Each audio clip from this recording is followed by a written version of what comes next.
Okay, ladies and gentlemen, there are three terms you need to become familiar with. Number one, the internet. Now, the internet is literally lots of little networks or groups of networks. So you've got a network here, you've got a network here, you've got a network all over this globe.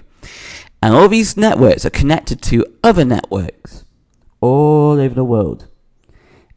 And that is the internet. The internet consists of different hardware like servers, routers, computers.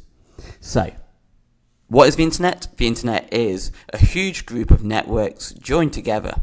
Each of these networks have also smaller networks inside them. And the internet relies upon hardware, such as like a router or a server. The second term is called the intranet, which is basically the same as the internet. It uses the same technology of the internet. So when it passes data around, it's the same technology. It works the same way. But the main use of an intranet is for organizations to share data amongst themselves. So no one from outside the organization can see it. So take St. Ignatius dashboard.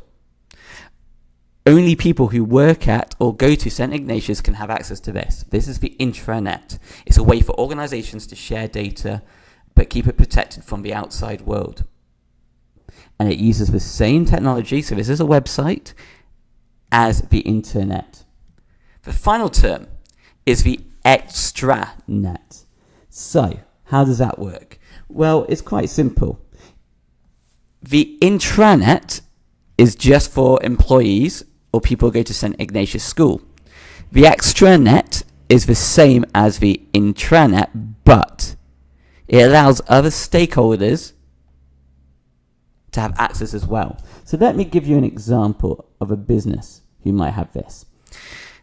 Let's imagine that you own a shipping business where you ship items from Cayman to different countries. And let's imagine that I came to you saying, hey, I need you to ship these grapes from Cayman to America. I could go on your extranet website because I'm a stakeholder in your business. I'm a customer or supplier, should I say. I log on using a password and username, and that's important, username and password. And I enter into the system, I want these grapes being ordered and shipped to America. All that information is kept on your website, on your extranet website. The boats which carry the grapes will also have access to that information. They're a different company. Their boats are us. They're different to your company, but they have access to the extranet so they can see who's making what order. Your job is to make sure that they get there. So the extranet is literally for anyone who's like a supplier or a partner, employees, to have access to whether it's a website or the system. It's different to the intranet because the intranet is just for employees.